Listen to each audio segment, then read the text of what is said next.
On n'est pas du monde, une émission proposée par l'équipe du Verbe, avec Antoine Malenfant et James Langlois. Cette semaine, à l'émission, Emmanuel Lamontagne se penche sur notre rapport à la mort. Marie-Jeanne Fontaine nous parle de la vie de foi dans l'Ouest canadien et Brigitte Bédard nous raconte tout sur sa relation avec Padre Pio. Bref, on n'est pas du monde.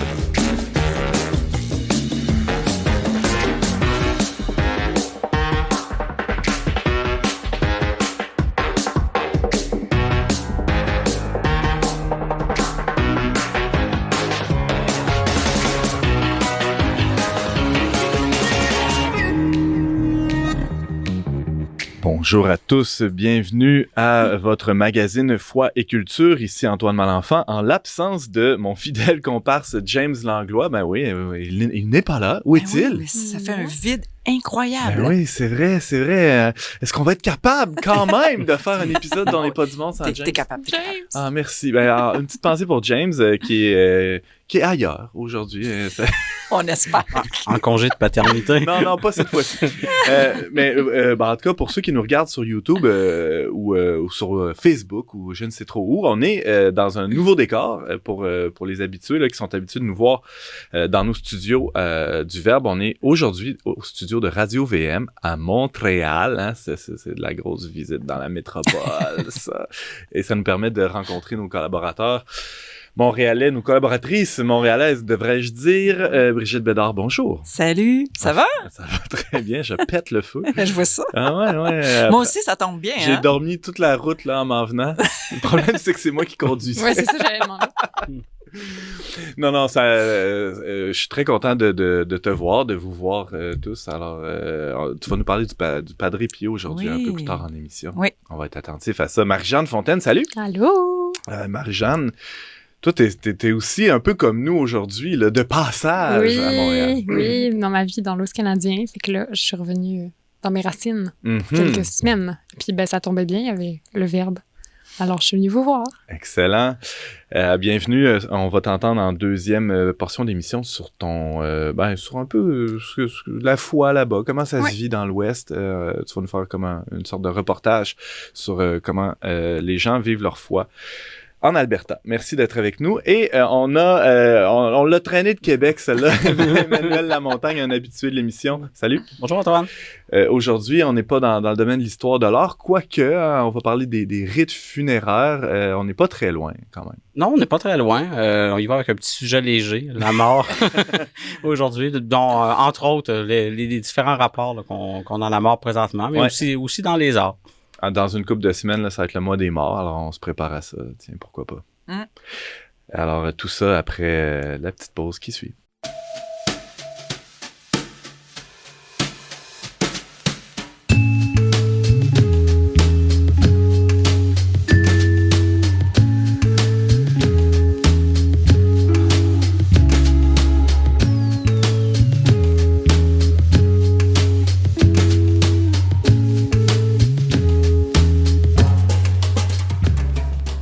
Durant les dernières années, la pandémie a révélé bien des choses, hein, c'est presque un lieu commun de le dire. Parmi celles-ci, notre rapport trouble à la mort. Pour en discuter, on a notre chroniqueur Emmanuel Lamontagne avec nous. Emmanuel, bonjour. Bonjour Antoine.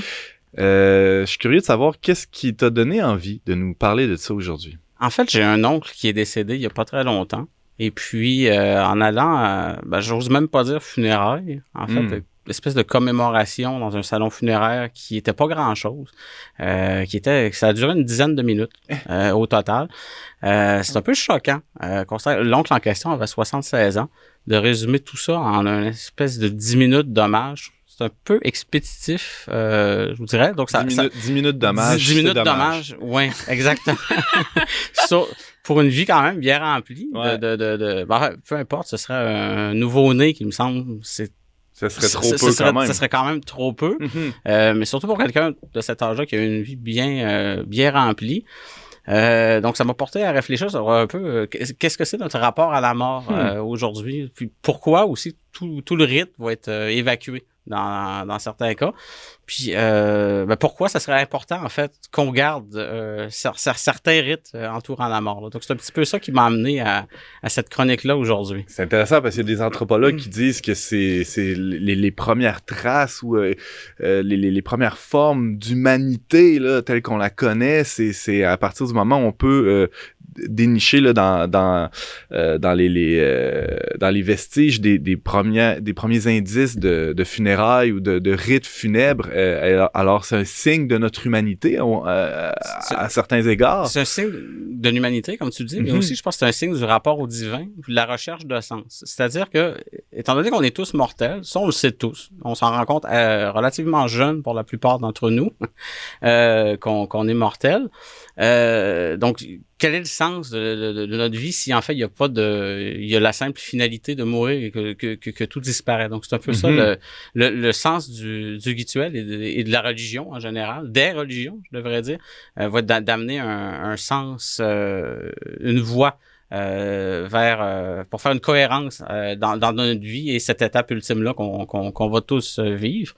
Mais présentement, je pense qu'il y a beaucoup de déni par rapport à ça, de la façon qu'on vit le rapport. C'est-à-dire, on est dans une société qui met l'accent beaucoup sur des modèles normatifs jeunes, en santé. Donc, tout pimpant, là, on a l'impression qu'à 30 ans, on est complètement dépassé. Déjà dans certains cas. Alors, il y a juste Marie-Jeanne autour de la table qui n'est pas dépassée aujourd'hui. Bravo, Marie-Jeanne. Avec le je pense que c'est encore pire pour les femmes à ce niveau-là. Ah oui, dès que tu commences à grisonner un petit peu, là, ciao, bye! Ouais, nous, c'est l'expérience. Des fois, on peut essayer de le vendre, mais c'est pas toujours c'est pas toujours le cas. Moi, le premier. Là. Donc, c'est ça, cette vision sociale-là amène l'image, si vous voulez, du mort, du mourant, même du malade ou du vieillard, tout simplement, va être quelque chose qui va être chercher à être caché par un peu toutes sortes d'artifices, là, que ce soit le cacher par rapport à nous-mêmes, mais par rapport aux autres. Donc, que ce soit teinture, maquillage, chirurgie esthétique, dans l'idée de garder cette espèce de jeunesse éternelle-là qui est une utopie. Il y a même une animatrice de télévision fameuse dans le Canada anglais qui s'est fait tasser récemment parce qu'elle portait sa grosse tignasse là, blanche. Elle refusait de se teindre les cheveux. C'est assez révélateur justement de ce que tu viens de dire, Emmanuel. La montagne, on veut cacher la vieillesse et bon, par extension, ce qu'il y a au bout. Oui, c'est ça. Mais faut admettre, pour un certain temps, ça peut fonctionner. C'est-à-dire que si vous tenez... Moi, je peux pas faire ça, j'ai plus assez de cheveux. Pour les teindre, toi non plus. Non. On peut pas vraiment les teindre. Mais quelqu'un comme Brigitte, qui a encore beaucoup de cheveux, pourrait décider de les teindre. Mais en quelque part, on se met à nous-mêmes, mais ça peut fonctionner. Ça peut être J'ai décidé un jour de me libérer. De te libérer totalement de ça. Quel bon choix. Ouais. Mais c'est ça, c'est qu'il faut être dans l'acceptation par rapport à notre condition. Mais la réalité, c'est que ça, c'est qu'il y a beaucoup de déni. Puis, je pense que pour beaucoup de gens socialement, de voir les gens soit âgés ou malades ou encore là des mourants, c'est quelque chose qu'on essaie de cacher. Mais c'est pas facile de vieillir.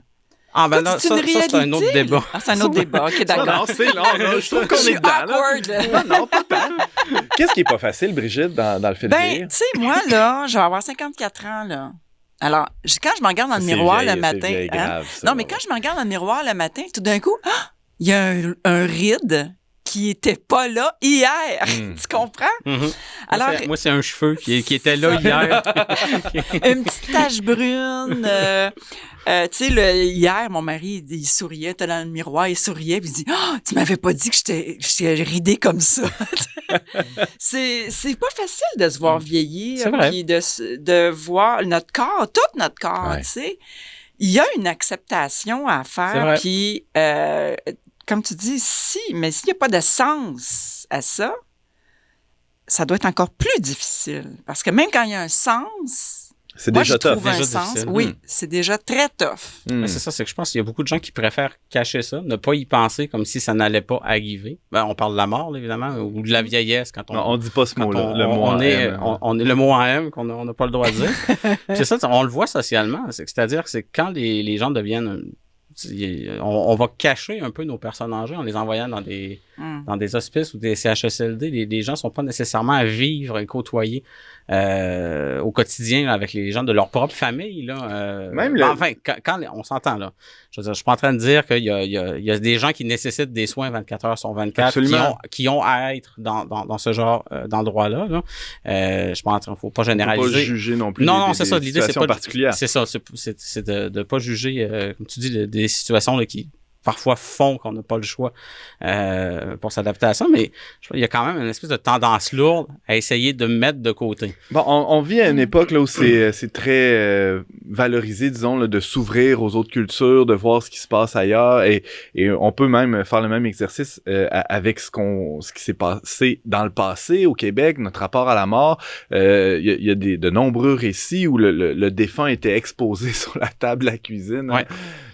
J'allais dire entre les sandwichs pas de croûte puis la spic, mais non, quand même, il y avait tout ça faisait partie de la vie de la maisonnée quand il y avait un aïeul qui décédait, ben on n'évacuait pas cette réalité-là du tout, et on même préparer le mort, le laver, le veiller pendant des nuits entières. On est très loin de là avec ce que tu as dit là. On n'est plus là du tout. Même la veillée funèbre au salon funéraire, c'est quelque chose qui se fait de moins en moins.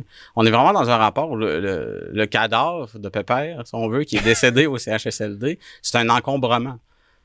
On s'en débarrasse vite, on sait pas trop quoi faire avec. Donc la famille peut même pas rester là. C'est comme vite, là, faut libérer le lit, là. Il y en a un autre qui arrive. C'est ça, c'est que terrible. tout est expédié. Ouais. Puis on en arrive à une espèce d'inconfort collectif par rapport à quelque chose qui, en fait, est naturel, puis qui devrait être vécu comme une partie de la vie, en fait. Mais souvent, l'objection qu'on entend, Emmanuel, c'est que le défunt lui-même, c'est-à-dire en amont, là, avant de décéder, parce qu'il n'a pas exprimé sa volonté une fois mort, mais avant, il dit « Je veux pas être exposé au regard des autres sur ma carcasse. » là. Et ça, il y a quelque chose, entre guillemets, d'humiliant là-dedans, de se voir dans toute sa finitude, là, d'être vu dans toute sa limite, et d'être complètement...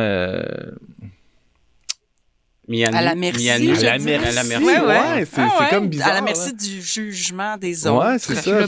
Il est pas beau, hein, il est plus beau. Ouais, c'est ça. T'es plus là pour te défendre non plus. Absolument. C'est confrontant. Alors, c'est ça, il y a une objection qui est celle-là.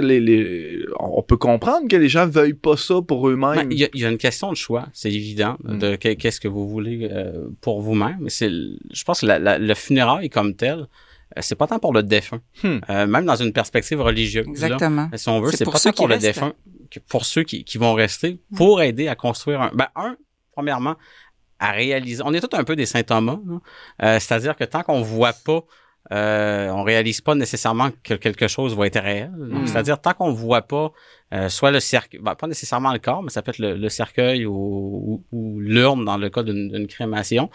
Il y a le bout, là, là, c'est réel. Un coup qu'on l'a devant les yeux, on peut plus nier que c'est arrivé.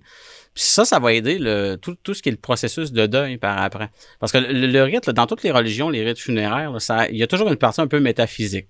Si on veut que ça va aider le mort à transmettre les étapes de l'au-delà, peu importe c'est quoi la construction de l'au-delà différentes les religions. Là, dans le christianisme, ça va être par la prière d'intercession qu'on espère aider pour que le défunt puisse entrer au paradis éventuellement, quoique la décision finale leur revient à Dieu. Là, c'est le principe de l'intercession dans la prière. Ça, l'objection à tout ce contexte métaphysique-là, OK, ça se peut qu'il y a des gens qui n'y adhèrent pas. D'un point de vue strictement athée, on va dire, c'est de la foutaise, ça sert à rien, si on veut, de faire ça, mais le rituel reste valide, par exemple. Puis d'un point de vue, pour ceux qui je reviens au point de vue anthologique ou sociologique, le rite funéraire a une fonction, tu l'as bien dit, Emmanuel, il est là pour la communauté qui reste, pour la famille, pour aider tout ce monde-là à donner un sens à l'événement qui vient d'arriver. On rassemble la communauté aussi qui va se supporter l'un l'autre au moment du rituel et après le rituel. Donc les gens vont rester ensemble pour à la fois se remémorer le défunt, et aussi là, de partager, de se donner de l'aide l'un l'autre là, par rapport aux souffrances. C'est toujours une souffrance, un deuil, là. Peu importe même si on essaie d'étouffer, même c'est ça, même si on essaie d'envoyer ça en dessous du tapis, on en souffre tous de perdre un être qui nous était aimé, quel que soit le rapport là, familial ou amical là, qu'on est en lien avec cette personne-là. Il y a peut-être des funérailles aussi qui sont des occasions d'engueulade ou des lieux où ressortent, là, où ressurgissent, reviennent à la surface toutes sortes de blessures dans la famille, puis d'escamoter un peu ces rites-là, c'est une façon d'éviter de brasser brasser tout ça. Ouais, ben ça peut empêcher un moment de guérison, en fait, avec une famille. Ça peut être l'occasion, des fois, de rapprochement, justement. On prend un exemple de, je sais pas, dans deux frères qui se parleraient plus, un des deux parents va décéder, ça peut être une occasion de renouer des liens, de tisser des ponts, parce que par la force des choses, ils vont se retrouver au même endroit, puis ils vont avoir à se parler à ce moment-là, puis pour tout ce qui est de succession aussi par après, les gens n'auront pas le choix de se parler. Quand si je peux me permettre, mon beau-père est décédé récemment, et puis un an avant de décéder, il a amené tous ses enfants et ses petits-enfants à sa pierre tombale pour leur dire, la prochaine fois que vous allez revenir ici, ça va être pour mon enterrement. Alors, ça se prépare, la mort, puis on a vécu tellement ça. Il est mort à la maison, et puis on a pu veiller le corps. J'avais jamais vécu ça de ma vie, puis mes enfants ont vécu ça. Ça donnait une connotation tellement... Il y avait tellement en tout cas, on sentait que Dieu était là. C'était fou, là. C'était sacré.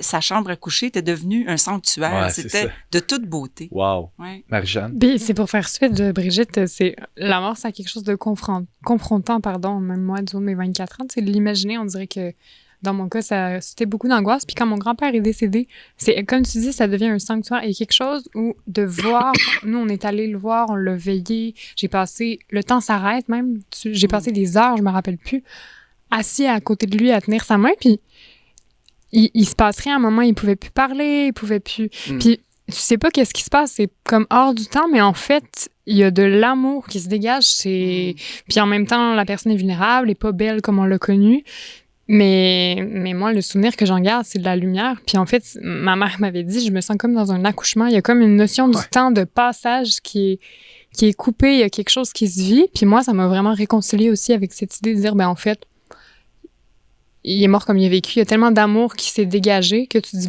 en fait, puis il est encore là, tu sais, la transition se fait, puis ça reste dans le cœur. Fait que c'est vraiment impressionnant. C'est des moments très précieux. Ouais. C'est intéressant le parallèle avec l'accouchement. C'est vrai qu'il y a quelque chose de très presque sacré là, dans ça. Merci beaucoup, Emmanuel Lamontagne. On peut lire ton texte sur le sujet sur le-verbe.com. Et on rappelle que tu es collaborateur régulier à On n'est pas du monde. Restez avec nous après la pause. Marie-Jeanne nous revient du Far West. Yeehaw!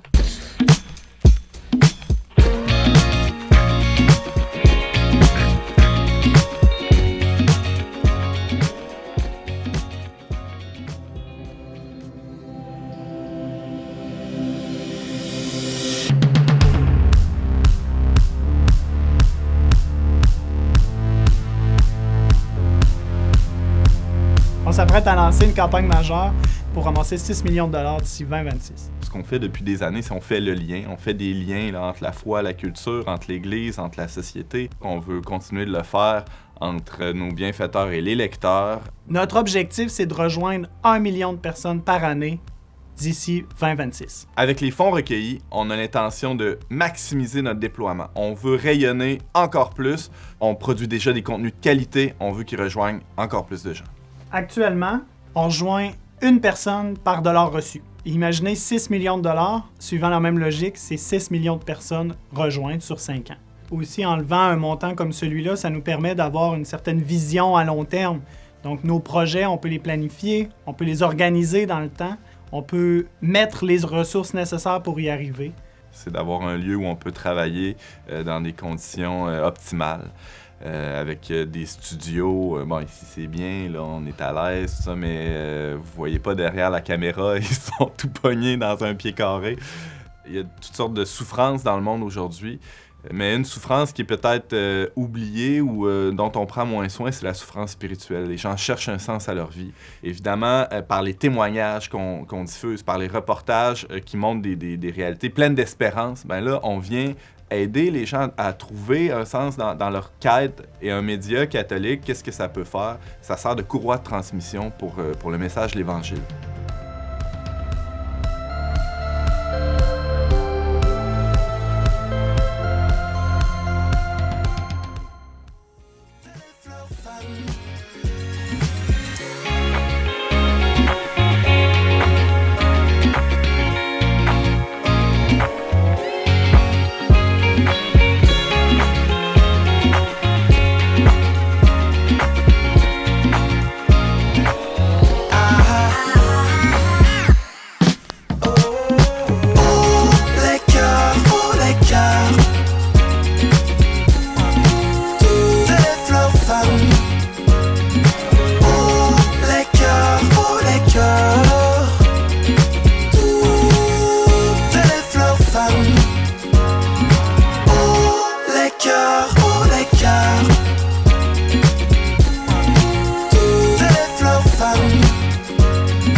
Vous êtes avec Antoine Malenfant à la barre d'On n'est pas du monde. On vient d'entendre Les Roses de Karim Ouellet.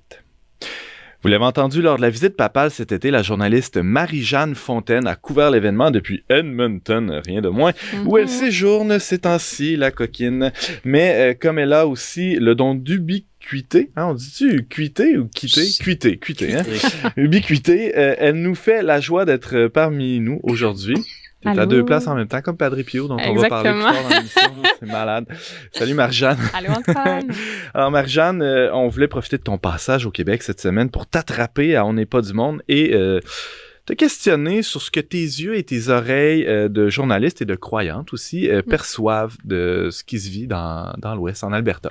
Oui, Oui, moi, je reste à Calgary. Okay. C'est déjà je pense qu'il y a un enjeu territorial à distinguer dans le sens où c'est grand, l'Alberta, puis je pense que la foi se vit de plein de manières, dépendamment de où tu vas, la ville, la campagne, les grandes villes, le franco, l'anglo. Fait que c'est francophone, anglophone, c'est vraiment des territoires vastes et avec beaucoup de diversité, je dirais. Ah oui? Ouais. Il y a des contrastes. Ouais. Ben déjà, alors, je l'ai nommé, là, le contraste anglophone-francophone. Dans la foi, ça s'oppose pas nécessairement, mais on sent quand même une différence culturelle de comment c'est teinté, comment c'est vécu. Puis je pense que au niveau de la francophonie, là, moi, c'est plus ça que j'ai fouillé, parce que c'est naturel, en fait, quand tu arrives dans un lieu, tu as envie de te rattacher aussi à une communauté avec qui tu partages une langue, avec qui tu partages parfois une histoire commune.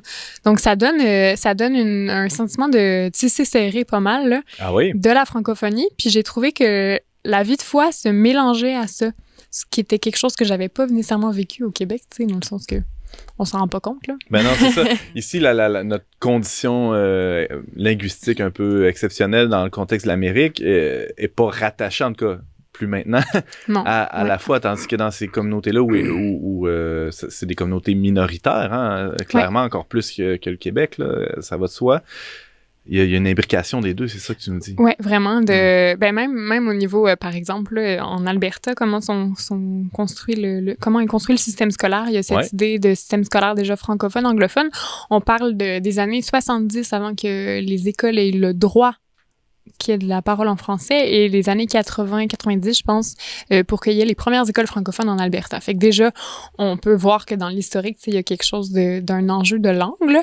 Puis, en fait, ce qui s'est passé aussi, c'est qu'il y a des conseils scolaires, donc ex-commission scolaire ici, qui sont soit francophones, soit anglophones, et aussi des conseils scolaires catholiques. Okay. Et je pense que, vu la démographie, les conseils scolaires francophones et catholiques ont pas mal fusionné ensemble. Donc, ça a donné aussi des écoles francophones catholiques, et on voit vraiment une collaboration entre les paroisses. Par exemple, moi, la paroisse à Calgary, c'est la seule paroisse francophone de Calgary. Il y en a d'autres en Alberta, mais c'est ça, ça regroupe large.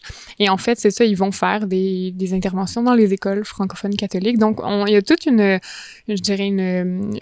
dynamique entre la paroisse et l'école. Donc, ouais, l'école est confessionnelle. L'école est encore confessionnelle. Ouais. Les commissions scolaires sont confessionnelles. Ça dépend. Tu as la commission scolaire nécessairement. régulière, OK. mais la commission scolaire catholique reste confessionnelle, en tout cas, dans Donc, les mots. dans la paroisse machin, truc. Sainte-Famille. Sainte-Famille, mettons, prenons cet exemple-là. Il y a, dans cette paroisse-là, il y a l'école, probablement, qui s'appelle l'école Sainte-Famille ou quelque chose du genre. C'est pas nécessairement collé, là, en termes OK. de bâtiment, mais il y a Pas très loin, mais qui est desservi c'est par ça. Donc, le curé va se rendre là de temps Ouais, en temps. il est Il va avoir de la allé. catéchèse dans C'est pas l'école. illégal. Non, exactement. C'est même fait régulièrement. Puis Ok. tu vois, là, il y a le CEFA, donc le Conseil de l'éducation de la foi catholique chez les francophones de l'Alberta, qui a été créé en mai 2003, pardon, qu'est-ce que je raconte, pour justement répondre à ce besoin d'éducation de la foi, mais en français, en créant justement cette collaboration-là avec les écoles, avec les partenaires des paroisses, etc. Et aussi tout l'enjeu du matériel francophone. C'est pas que... Je pense qu'il faut quand même bien remettre les choses à leur place. Il n'y a pas d'opposition nécessairement avec le milieu anglophone. Il y a les messes en anglais, c'est super, mais c'est vrai que dans le sens où, pour répondre à un besoin aussi parfois de gens qui sont vraiment uniquement francophones, il y avait tout ce besoin de matériel d'éducation à la fois, etc. Et puisque le déclin Wow. du français au Québec, peut-être qu'un jour, ça va redevenir comme ça, ici. À suivre. C'est pas parce qu'on rit que c'est drôle. Non, mais oui, mais c'est marquant, c'est vraiment marquant. Puis en même temps, en fait, moi, ça m'a marqué parce que justement, j'ai vu cette solidarité puis ce désir d'être comment dire, tissé serré, ouais, c'est ça, parce qu'il y a un besoin sur les territoires. Marie-Jeanne Fontaine, tu nous parles de ton expérience de franco-albertaine d'adoption, on peut dire. Raconte-nous là, des lieux que tu as visités. Là. Comment ça se vit sur le terrain, la foi en Alberta? Est-ce que tu as visité des paroisses anglophones aussi ou seulement francophones? Oui, alors à Calgary, où est-ce que je reste? Donc, il y a aussi la paroisse anglophone, qui s'appelle Saint-François-Xavier, Saint Francis Xavier, je pense en anglais. Mon anglais est pas bon. Ça va venir, ça mon va accent, en tout cas, ouais. Et là, on a un énorme bassin de jeunes, en fait. Donc, c'est vraiment la paroisse, la cathédrale a été prise par justement cette paroisse-là qui s'est développée en accent sur les jeunes. Donc, on retrouve le gros bassin de la population jeune est là, en tout cas pour Calgary. Mais donc, c'est ça, c'est aussi des enjeux de dire, donc, il y a beaucoup de jeunes, beaucoup de familles, mais la messe est en anglais. Fait que c'est ça, c'est un choix, alors que de l'autre côté, il n'y a pas nécessairement de jeunes, mais la messe est en français. Fait qu'il y a il y a une diversité dans le paysage. Donc, faut un peu se faire le tour pour voir qu'est-ce qu'on veut Magasiner. Magasiner. Puis en même temps, il y a aussi, en fait, c'est ça qui est intéressant. Il y a aussi tout le volet donc francophone, anglophone, mais il y a aussi, par exemple, des paroisses autochtones. Moi, j'ai eu la chance d'aller, donc tu parlais tantôt de la couverture durant l'événement du pape, la venue du pape. Il y a des paroisses aussi avec les communautés autochtones. Je pense à Sacred Heart Church à Edmonton, où le pape est allé, qui avait une vie de foi, de paroisse. T'as visité cette paroisse-là? Ouais, c'est là où il a fait pas les vêpres, mais une célébration de la parole, je pense. Ça, c'était Lac Sainte-Anne, célébration de la parole. Okay. Ouais, donc, qui est aussi un autre lieu de pèlerinage, cette fois-ci. Donc, on voit que la foi est présente, les lieux de foi sont présents. J'avais tout le temps écouté aussi, j'ai reçu le témoignage de Claudiane, là, qui est une mère de famille qui vit à Saint-Paul, à 2 heures d'Edmonton, au nord-est, puis qui disait justement des villages, par exemple, comme Saint-Paul, dans son cas, qui sont francophones, qui ont été façonnés par les personnes qui sont venues, les prêtres catholiques qui sont venus les fonder. Ah ouais. Et donc, ça donne au paysage, évidemment, une couleur, mais ça crée aussi une vie de foi comment dire, tu sais, social, en fait. Mm-hmm. Tout le monde va à la messe, mais après ça, si tu veux nourrir ta foi, etc., autrement, là, c'est un autre défi d'aller justement chercher du jus, là. Marie-Jeanne, tu parlais tantôt de la paroisse Sainte-Famille. Qu'est-ce qu'il y a de particulier à cette paroisse-là? C'est une famille. Et ben justement, la francophonie étant pas si grosse que ça, ben déjà, je dirais la première chose qui nous a marqué, je suis là avec mon conjoint, puis à écouter d'autres personnes aussi là, sur place, c'est encore une fois la diversité des cultures qui sont représentées. On est dans le monde francophone, fait que toute la francophonie a comme convergé dans ce lieu-là catholique. Donc des nouveaux arrivants qui Donc, viennent d'un peu ouais, partout dans le monde. Nouveaux arrivants qui viennent de certains pays d'Afrique. On a des expats français, des familles québécoises. Il y a Madame Marie-Thérèse qui fait le café depuis 30 ans, les Chevaliers de Colomb, les Dames de Notre-Dame. C'est une diversité, c'est bigarré en fait. Et le prêtre lui-même, qui est l'abbé Monseigneur Noël Farman, qui est en fait un prêtre chaldéen. Donc, c'est ça qui, lui, est venu parce que c'est, comme m'a dit Donc, une dame... s'il est chaldéen? Oui, irakien. Ah ouais? Ok. Irakien. Puis une personne à la fin de la messe me dit, mais tu sais, la francophonie, c'est petit, trouver un prêtre francophone à Calgary qui va tenir la paroisse. Puis c'est ça. Puis dans le fond, ça a créé ce besoin-là. Lui a répondu à ce besoin. Puis en même temps, c'est magnifique. Ça donne une... C'est ça, ça fait voir l'Église universellement. Ben oui. C'est très impressionnant. Avec comme point de contact ou point commun la langue. Ouais, la langue. Mais ça fait Ouais, quand même... et la foi profonde. Moi, j'ai une aussi, je question pense. très profonde. Au Est-ce palais. qu'il y a des messes western? Oui, il y en a. Sur l'autoroute. Il y en a-tu? Oui, Ouais. c'est sûr. Il y Ça a se des fait à messes western. cheval ou... Je sais pas, je suis pas allée, mais tu sais que c'est une expérience à vivre. Je reprends une chronique là-dessus. Mais entre Edmonton et Calgary, la route, on avait vu Miss Western là, affichée en gros comme ça. Fait que je pense que certainement ça existe. Puis dans les campagnes aussi, là, c'est vraiment pas les mêmes dynamiques. Je pense qu'il faut le souligner. C'est un peu le même phénomène qu'au Québec. Tu sais, les phénomènes de grandes villes, ça attire c'est la foi parfois plus dynamique. Pas nécessairement la foi des gens, mais la nourriture qui est proposée est plus dynamique. Puis dans les campagnes, on est dans une toute autre réalité aussi. Là. C'est aussi, je pense qu'on peut parler de plus largement que foi catholique. Là. Il y a quand même beaucoup de présence protestante, Ouais. mormons, etc. Là, Est-ce qu'il y a des rapports entre ces communautés-là? Est-ce que les catholiques... Tu sais pas. On fait des grimaces. Ça Je sais fait pas assez longtemps qu'elle est C'est arrivée. ça. Moi, c'est ça. je baigne dans la nouveauté aussi. Elle Mais n'a de yeux que pour son copain. c'est à peu près ça, mais quand même. Et mon Dieu. il nous Oui, reste et pas- mon Dieu. Oui, ton copain est ton Dieu. Non, pas. Ou l'inverse plutôt. Marie-Jeanne Fontaine, tu nous parles de la foi telle qu'elle est vécue dans l'Ouest canadien, plus précisément en Alberta. Je pense que tu as recueilli des témoignages de gens autour de toi qui vivent, justement, toi, ton expérience est plutôt récente là-bas. Comment ces gens-là racontent là, comment ils vivent leur vie en communauté ou... Je parlais avec une personne de ma paroisse qui, justement, est une personne qui a immigré là, au Canada il y a quelques années, puis ensuite qui s'est déplacée en Alberta, qui me disait quand même, en fait, l'Alberta, c'est une terre où il y a des gens qui sont là depuis longtemps, mais c'est aussi vraiment une terre d'immigration. C'est très fort, le phénomène d'immigration. Puis il disait, justement... Quand tu pars de chez toi, juste le fait de te déplacer comme ça, de te retrouver dans un milieu d'où tu ne viens pas à la base, c'est comme ça te retourne vers l'intérieur, ça te retourne vers Dieu. En tout cas, lui, c'était son témoignage. Puis il dit, ça te donne vraiment un regard sur ta foi qui s'ouvre différemment. Puis je pense que c'est peut-être aussi cette recherche-là d'être accueilli, finalement, qui va venir aussi susciter le désir de... Tu sais, c'est...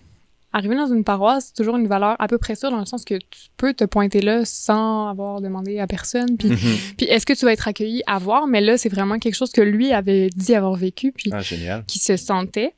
Puis, comme je vous partageais tout à l'heure, là, le témoignage de Claudiane Ellis, qui est une personne qui est née en Alberta, donc de Saint-Paul, village perdu au fond des campagnes dans le coin d'Edmonton, assez francophone, puis qui redisait aussi, en fait, c'est intéressant parce que, oui, c'est quelque chose qui est social, tout le monde va à la messe, après, si tu veux agrandir ta vie de foi, tout ça, ça va être parfois, il va falloir plus s'impliquer, plus y aller par soi-même. Mais à nommer aussi, je trouvais ça intéressant qu'il n'y avait pas vraiment vécu la Révolution tranquille. Donc, la transmission de la foi s'était fait sans interruption brusque. Puis ça, je trouvais que c'était un enjeu qui était intéressant aussi. Ils sont encore dans la grande noirceur. C'est pas possible. J'y ai pas demandé sur ça, mais... Marie-Jeanne, je suis un peu déçu que tu ne te sois pas pointée avec justement un chapeau de la prochaine des fois. bas. Le stampede.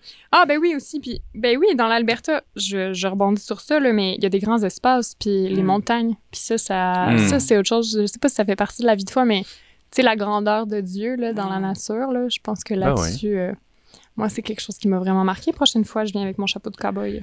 Tu parles de l'Église qui est vécue dans les paroisses anglo, franco, etc. Il nous reste une petite minute là, pour parler des périphéries. Est-ce que l'Église y est aussi? Tu as parlé de Sacred Heart, hein, qui est un très bon exemple. Est-ce qu'il y en a d'autres? Oui, ben, des organismes rattachés au diocèse, par exemple. Je pense à Elizabeth House, qui est un projet diocésain dans l'accueil des mères seules. Il y a le CCO, Catholic Christian Outreach. Donc, ça, c'est à travers le Canada, mais qui est très fort au niveau des campus universitaires. En Alberta? Que j'ai vu cool. Edmonton et surtout à Calgary. C'est de l'évangélisation dans les milieux étudiants. Exactement. Ouais. Donc, aumônerie, je pense en français, on dirait, là, mais donc vraiment étudiante. Magnifique rayonnement. Il y a des organismes comme l'Arche, des choses comme ça qui proposent des soirées de prière. Donc voilà, c'est vraiment quand même, il y a une vie de périphérie aussi. Puis je pense qu'on peut dire que même si elle est peut-être diversifiée et diffuse parce que très grand territoire, ben, elle est bien présente la fois en Alberta. Marie-Jeanne Fontaine, c'était passionnant et trop bref malheureusement, mais on peut poursuivre la réflexion en te lisant. Là, tu écris régulièrement pour nous, ça se peut même que tu nous pondes un petit texte là-dessus. Hein? Ouais. C'est pas impossible. Ouais. Alors, on peut te suivre sur leverbe.com. Je rappelle que tu es journaliste indépendante et collaboratrice régulière pour Le Verbe Média. Alors, on fait une petite pause musicale et tout de suite après, Brigitte nous dévoile tout de la relation qu'elle entretient depuis des années avec un vieux père capucin.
C'est toujours Antoine Malenfant au micro d'On n'est pas du monde. On vient d'entendre la pièce Feedback in the Field du groupe Plants and Animals. Plus tôt cette semaine, la Catosphère s'émouvait de la sortie, plutôt cet automne, la Catosphère s'émouvait de la sortie du film Padre Pio, mettant en vedette le célèbre acteur Shia LaBeouf. Brigitte Bédard n'a pas regardé le train passer en se croisant les bras, oh que non. Elle a écouté le film et s'est empressée de nous livrer ses impressions dans un texte publié sur notre plateforme web. Le texte est intitulé « Le Padre Pio, viril et mystique » de Shia LaBeouf. Viril et mystique, c'est intéressant ça, on va revenir là-dessus. Elle est avec nous justement aujourd'hui pour parler du célèbre capucin italien. Salut Brigitte! Salut Antoine! C'est ton saint préféré, Padre Pio? Oh yes! Pourquoi? Ah oui, il m'a choisi. Ah, c'est lui qui t'a choisi. Il m'a choisi, comme Jésus. Ah, Il m'a choisi. Mais ça travaille fort entre Saint-Joseph puis Saint-Padre Pio. La lutte est rude. Oui. Il y a mon mari à travers ça. Fait que ouf! Aïe. Là, je sais pas trop par où commencer, mais parlons rapidement du film là, avant de découvrir le personnage. Tu as fait un petit texte là, sur notre plateforme web pour nous présenter ce film-là, qui va être à peu près pas diffusé dans les salles au Québec. Écoute, je comprends pas. Ouais. C'est quand même un film de Abel Ferrara, qui est quand même un réalisateur assez connu, qui fait des films d'auteur, vraiment. Je sais pas si vous avez vu le film Bad Lieutenant. C'est un film non politiquement correct, OK, mais super bon. Et qui raconte l'histoire avec Harvey Keitel, que j'adore, et qui raconte l'histoire d'un lieutenant déchu, voilà. Mais c'est pas pour ça que je suis ici aujourd'hui. Mais c'est pour dire que je comprends pas pourquoi ça sera pas diffusé. On va le retrouver sur les plateformes de visionnement en chrétien, ligne. Là. Ouais, ou aussi peut-être même ça, sur iTunes.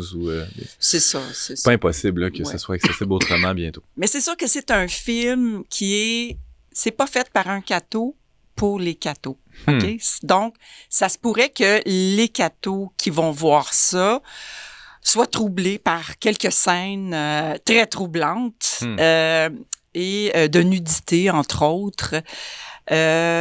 Mais pour moi, ça demeure un excellent film. Malgré ça. Oh yes, parce que Padre Pio, c'est quelqu'un qui le connaît, quelqu'un qui a lu un peu ses lettres. Il y a quand même tenu une correspondance avec ses directeurs spirituels pendant 12 ans à peu près, où il raconte ses luttes physiques avec Satan. Là. Et Satan s'est présenté à lui de 1001 façons, sous différentes formes. Et on le voit bien dans le film. OK.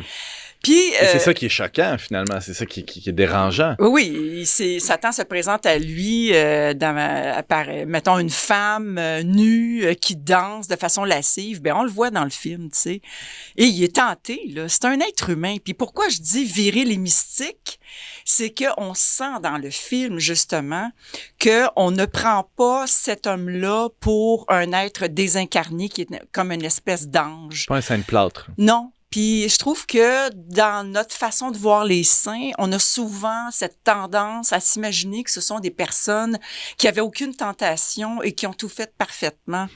Quand tu lis leur vie aux saints, quand tu lis leurs journaux intimes, ce sont des êtres pétris de tentation, pétri de combats spirituels, et c'est consolateur pour les pécheurs que nous sommes.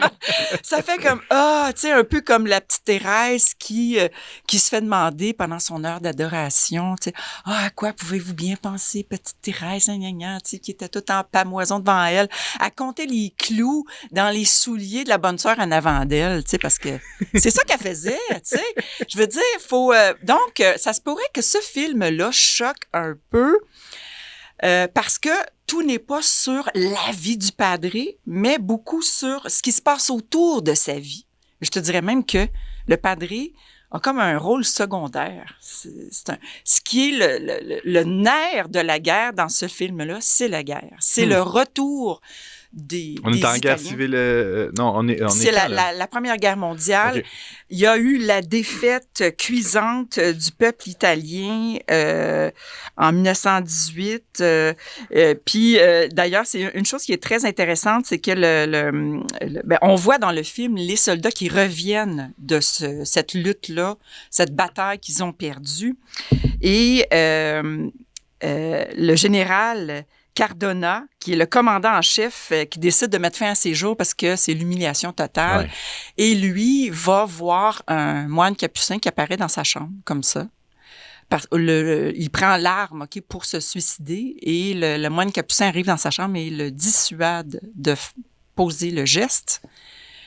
Et le moine, il réussit à le convaincre et il va pas se suicider. Et après ça, il sort de sa chambre, le général, puis il dit, mais qu'est-ce qui se passe? C'était qui ce moine-là? D'où il venait? Puis personne ne l'a vu, le moine. Alors, c'était vraiment... c'était le Padre Pio. Ils ont découvert par après, en faisant une enquête, que c'était le Padre Pio qui faisait sa petite bilocation. Donc, c'est ça, il l'a visité. Puis il y a beaucoup de témoignages comme ça d'un soldat qui était en plein vol, qui s'apprêtait à larguer des bombes sur San Giovanni Rotondo. Et Padre Pio lui apparaît dans les airs et lui dit « Non, tu vas pas lâcher tes bombes ici. » Il réussit à le convaincre et le soldat va témoigner plus tard. Ce sont des témoignages déposés à la cour dans l'enquête pour la canonisation. Là. Fascinant. Donc, toutes sortes de choses comme ça, vraiment rocambolesques. Et ça c'est la toile de fond, disons, de ce film-là, où il est, comme tu On disais... le voit pas dans Bilocation. En fait, on voit le Padre Pio avant qu'il reçoive les stigmates. OK.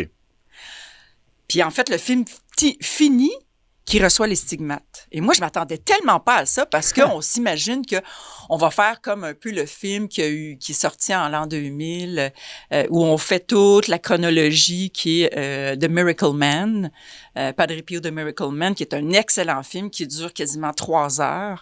Et là, on fait toute la biographie du padre, de son enfance jusqu'à sa mort. Puis bon, chronologie, non. C'est un très bon film, très bien tourné. Mais là, on est complètement ailleurs. On est complètement ailleurs. C'est vraiment un film d'auteur. Puis mais ce que j'ai trouvé génial de ce film-là, c'est qu'on voit vraiment le côté très incarné, hein, des gens autour de ce saint-là.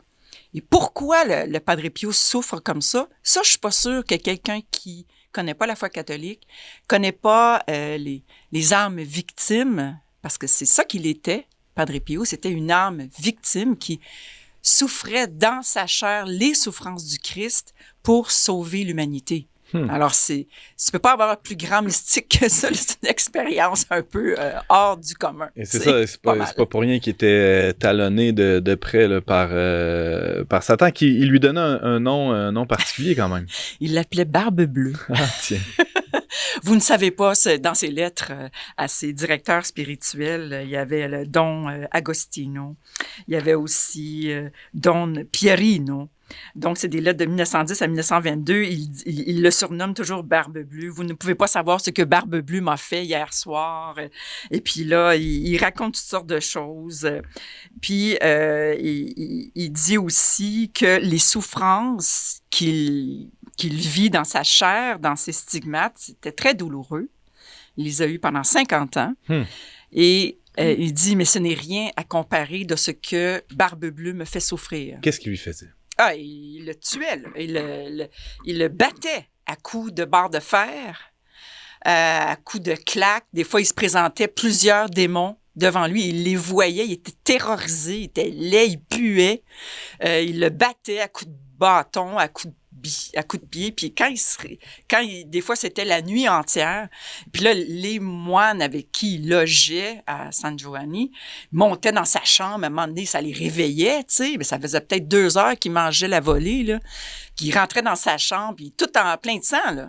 Puis il devait le soigner, Puis c'était comme ça, sa vie, tu sais. Puis les stigmates sont disparus, et ces combats-là sont disparus 3 jours avant sa mort, le 20 septembre 1968, et il est décédé le 23 septembre 1968, l'année de ma naissance, n'est-ce pas?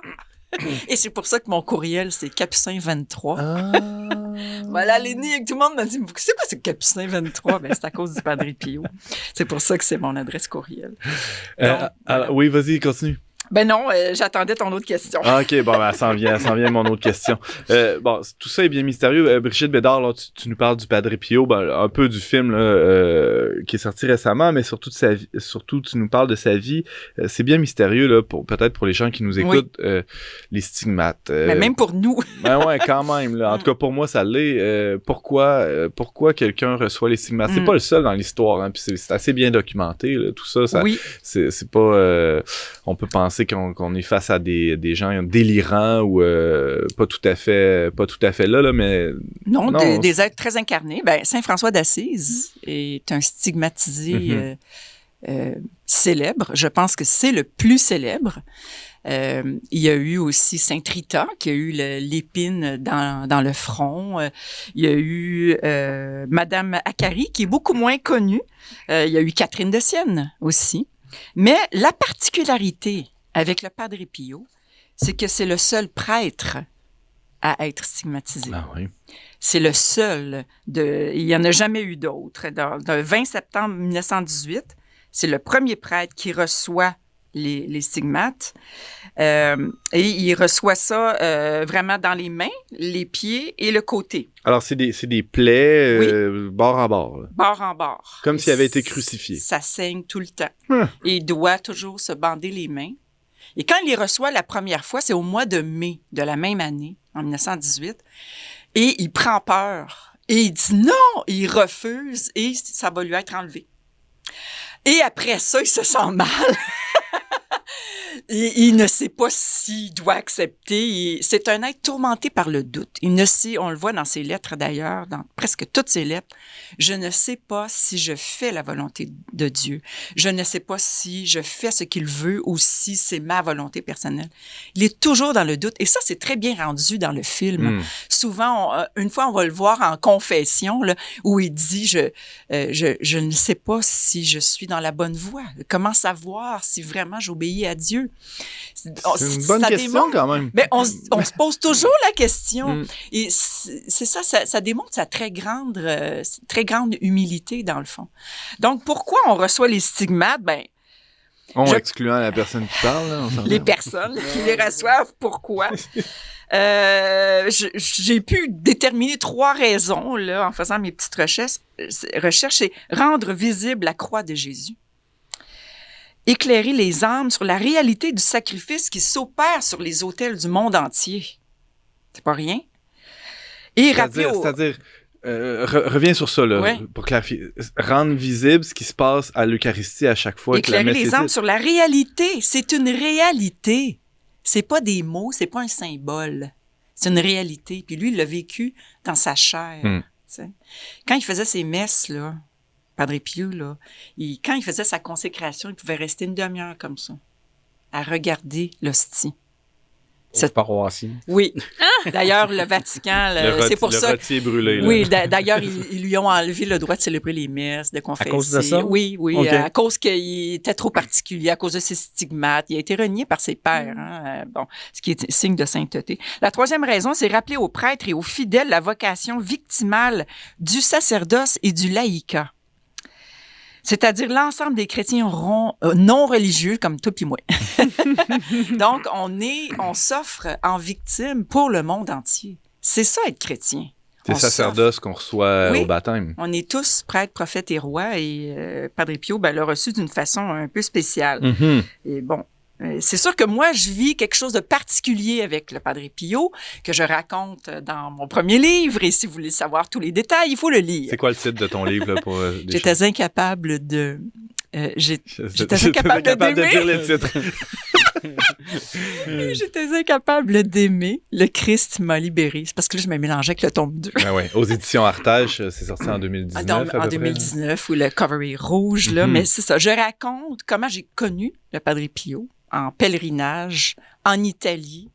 J'étais vraiment une néophyte, là. Je venais de vivre ma conversion depuis quelques années. Je venais de décider de vivre la chasteté, notion que je ne connaissais pas. J'avais jamais entendu même le mot. Et je m'en vais en pèlerinage en Italie. Et c'est là, il y a avec nous dans ce voyage René Beaugrand-Champagne, que certains des auditeurs ici, je suis sûre qu'il y en a beaucoup qui le connaissent, nous raconte la vie de Padre Pio et moi, je fais comme « Aïe, aïe, qu'est-ce que c'est ça? » tu sais. Et il y a son tombeau dans le sous-sol du monastère. Maintenant, c'est ailleurs. Là, ils l'ont transféré d'endroit. On peut voir maintenant son corps. Mais à l'époque, c'était un tombeau en granit brun. Et les gens passaient au sous-sol, puis passaient devant, effleuraient le doigt. Et puis moi, j'ai dit, non, moi, je ne vais pas juste effleurer le doigt, je vais lui demander de quoi, d'élever. Je savais pas quoi. J'arrive devant, qu'est-ce que je vais lui demander? Et je me suis couchée sur son tombeau, comme en croix, puis ce qui a monté, c'est « Redonne-moi ma virginité ». C'est comme ça. Et elle m'a été redonnée. Je l'ai su quelques années plus tard, mais ça, c'est une histoire rocambolesque que je ne peux pas raconter en 30 secondes. à lire dans ton livre, Brigitte. Merci pour ce portrait du Padre Pio. On a fait... je t'ai dit, je pouvais faire 10 chroniques sur lui. Mais c'est ça. Alors, la première de la série, tiens, il y en aura d'autres. Merci beaucoup, Brigitte Bédard. Je rappelle que tu es journaliste pour Le Verbe Média. On peut te lire sur leverbe.com. Ton dernier texte s'appelle « Le Padre Pio, viril et mystique » de Shia LaBeouf. Merci, Brigitte. Bienvenue.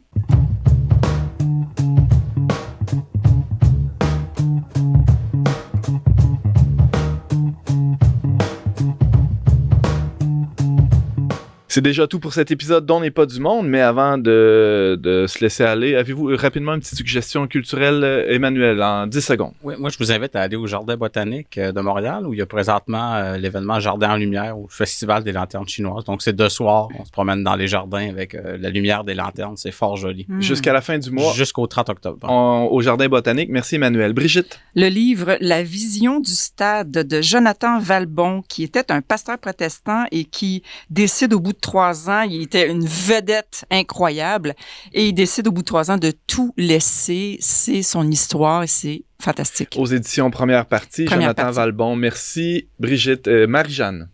Moi, je vous propose d'aller découvrir la chanteuse, auteure-compositeur-interprète Anna Valsk, qui sort un nouvel album, un single plutôt, Morphologie B, et le nom de la chanson coup de cœur du mois, pour moi, c'est Le jour des lilas. Merci Marie-Jeanne, merci Brigitte, merci Emmanuel, merci à vous d'avoir été avec nous. Je remercie Valérian qui était à la technique aussi, et ainsi que la Fondation Lucien Labelle pour son soutien financier. On se retrouve la semaine prochaine, même heure, même antenne, pour une autre émission d'On n'est pas du monde.